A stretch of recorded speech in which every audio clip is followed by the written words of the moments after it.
श्री गणेशाय नमः। नमस्कार अनि स्वागत छ आदरणीय दर्शकवृन्द हाम्रो यस च्यानल जय सनातन वेदिकमा। म मौलिक मौद्गल्य।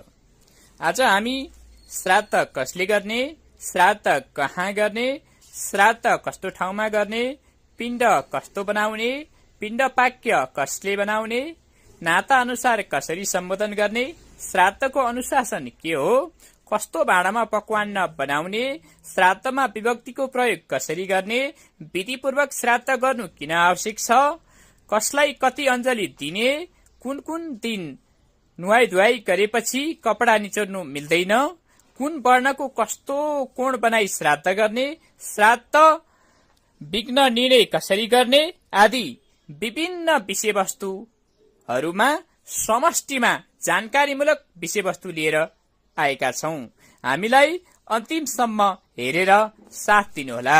मूलतः संस्कृत भाषामा लेखिएका महत्वपूर्ण कुराहरूलाई नेपालीमा बुझाएर हाम्रो संस्कार अनि संस्कृतिको बारेमा जानकारी दिनु हाम्रो मुख्य उद्देश्य हो। यदि तपाई यस च्यानलमा नयाँ हुनुहुन्छ भने यस च्यानललाई सब्स्क्राइब गरेर लाइक, शेयर र कमेन्ट पनि गरिदिनुहोला। साथै रेगुलर अपडेटका लागि नजिकै रहेको बेल आइकनमा क्लिक गरेर अलमा पनि क्लिक गरिदिनुहोला। अब सुरु गरौं आजको सामग्रीबाट। पितु पुत्रेण कर्तव्य पिण्डो दानोदक क्रिया प्रजा भावेतु पत्नी स्यात् पत्न्या भावेतु सोदर। अर्थात बाबुको पिण्ड दानादि कर्म छोराले गर्नुपर्छ, छोरो नभए स्वास्नीले गर्नु, स्त्री पुत्र दुवै नभए सहोदर दाजु या भाइले गर्नु। गाई हात्ती घोडा बसेको ठाउँमा, खनजुत गरेको ठाउँमा, अर्काको घरमा अर्थात अर्काको जग्गामा श्राद्ध नगर्नु। शुद्ध विवाहिता पत्नीले पाक्य बनाउनु, पत्नी नभए आफ्ना बन्धुले बनाउनु, संग्रहिता अर्थात ल्याइतेले पकाउनु हुँदैन। नसुकेका अमला जत्रा पार्वण श्राद्धमा, बेलको फल जत्रा एकोदिष्ट श्राद्धमा एक पिण्ड बनाउनु पर्दछ। पहिले सम्बन्ध नाता अनि गोत्र अनि नाम अनि पशु रुद्र आदित्य स्वरूप क्रमैले संकल्प मिलाउनु पर्दछ। गोत्र पढ्दा सगोत्र अगाडि राखेर गोत्र उच्चारण गर्नु पर्दछ। जस्तो भारद्वाज सगोत्र, अत्री सगोत्र अर्थात जुन गोत्र छ त्यो गोत्रको अगाडि सम्बोधन सहित सगोत्र भनेर उच्चारण गर्नुहोला। ब्राह्मणलाई बोलाएर आदरपूर्वक पूजा गरेन भने अर्थात सम्मानपूर्वक ब्राह्मण भोजन गराएन भने ज्यादै कष्टदायक पशु योनिमा जन्मनु पर्नेछ। कुशको औँठी नलगाइकन जल नचढाउनु, पितृ आदिको कर्ममा ब्राह्मणको पाउ खाली भुइँमा नधुनु, नधोइकन कर्म नगर्नु, ब्राह्मणको पाउ धुँदा पश्चिम फर्केर गर्नु, ब्राह्मणको पाउ धुँदा ब्राह्मणलाई आसनमा राखेर धुनु, उठेका ब्राह्मणको पाउ धोएमा पितृ निराश भएर फर्कन्छन्। पिण्ड पकाउने भाँडाको पनि विचार गर्नु पर्दछ। पिण्ड पकाउँदा सुन, चाँदी, तामा, काँस, नयाँ माटोको भाँडोमा पकाउनुहुन्छ भनी विद्वानहरूले भनेका छन्। पित्तल, रागको पनि कहीँ विधान छ। फलामे भाँडाहरू कुनै पनि लगाउनु हुँदैन। पितृ कार्यमा फलामको भाँडाहरू देख्नाले मात्र पनि पितृहरू भाग्दछन्। श्राद्ध गर्दा धेरै ठाउँमा पित्त भन्नु अर्थात सम्बोधन विभक्ति राख्नु, तर्पण गर्दा पिता भन्नु प्रथम विभक्ति राख्नु, अच्युतक र आसन दिँदा पितु भन्नु षष्ठी विभक्ति राख्नु, सिधा संकल्प गर्दा पित्रे भन्नु चतुर्थी विभक्ति राख्नु, अच्युतक र आसनमा षष्ठी विभक्तिको प्रयोग गर्नुपर्छ, अन्नदानमा चतुर्थी विभक्तिको प्रयोग गर्नुपर्छ, अरू बाँकी ठाउँमा सम्बोधन विभक्तिको प्रयोग गर्नुपर्दछ।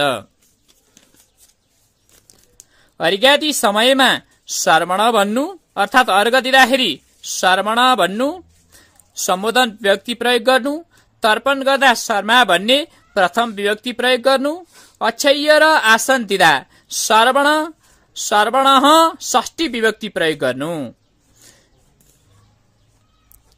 कर्म गराउँदा विधि अनुसार पूर्ण गरायो भने धन प्राप्त हुन्छ, मोक्ष प्राप्त हुन्छ। तर विधिलाई वास्ता नगरी जथाभावी गरेमा ऋणी हुनुपर्छ, अर्थात् कर्मको निष्फल हुन्छ। विचारवान व्यक्तिले कर्म गर्नुभन्दा अगाडि दक्षिणतर्फ बत्ती बालेर गरेको कर्म अर्थात् पितृकर्म फलदायक हुन्छ। बत्ती नबाली गरेको कर्म सफल हुँदैन, तसर्थ उज्यालो गराउनलाई पहिले नै विधिपूर्वक बत्ती बाल्नु पर्दछ। देवताहरूलाई एक एक अञ्जली र सनकादि ऋषिहरूलाई 2 अञ्जली, पितृहरूलाई 3 अञ्जली र स्त्रीहरूलाई एक एक अञ्जली दिने काम गर्नुपर्दछ। यो कुनै ऋषिको मत हो र यस्तै छ। मातृ, पितामयी, प्रपितामयी यी 3लाई 3 अञ्जली दिनु, सौत्यानी आमालाई, पत्नीलाई र गुरुलाई 2 अञ्जली दिनु, अरू स्त्रीहरूलाई एक एक अञ्जली दिनु, अरू पुरुष गैरलाई एक एक अञ्जली दिनु। पिता जीवित रहँदा माताको मृत्यु भएको छ भने अरूलाई तर्पण दिने अधिकार छैन, खाली आमालाई मात्र तर्पण दिने काम गर्नुपर्दछ।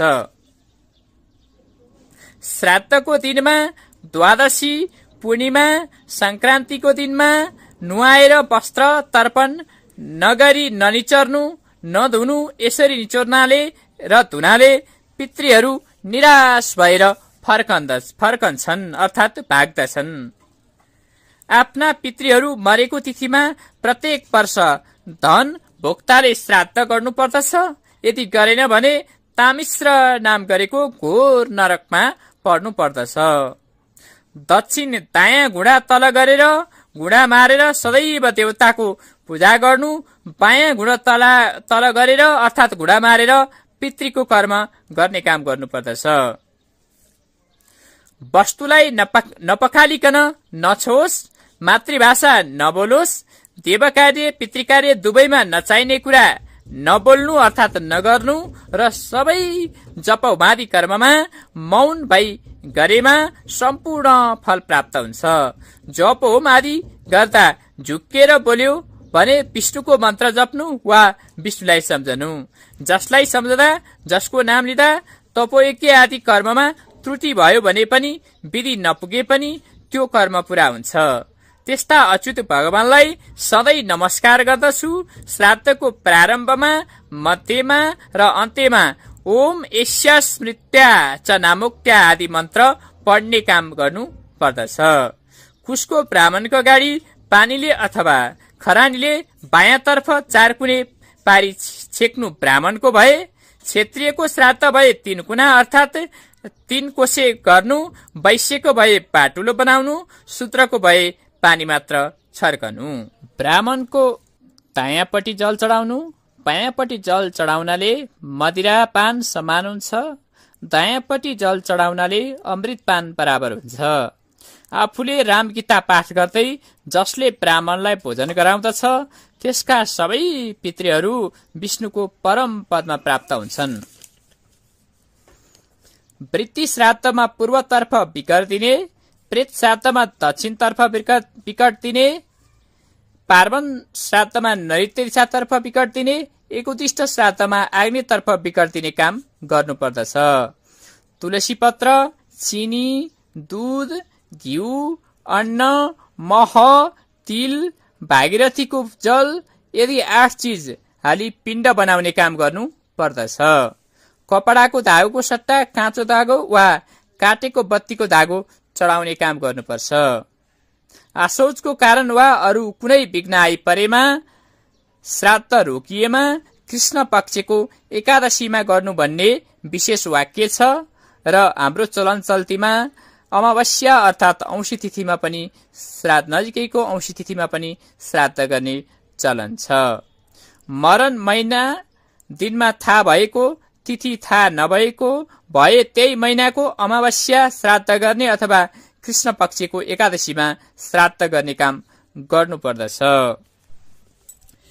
हामीलाई अन्तिमसम्म सुनेर साथ दिनुभएकोमा अत्यन्त आभार प्रकट गर्दै फेरि पनि यस्तै किसिमका खोजमूलक विषयवस्तु तथा जानकारीमूलक विषयवस्तुका साथ उपस्थित हुने बाचा गर्दै र अन्तिममा हाम्रो कुनै गल्ती अथवा कमजोरी भेट्नु भएमा उचित सल्लाह सुझाव अनि प्रतिक्रियाको आशा राख्दै बाँकी कुरा तपाईँ विद्युत वर्गमा छोड्दै आज यस प्रस्तुतिबाट बिदा चाहन्छौ। तपाईहरूको दिन मंगलमय रहोस्। धन्यवाद।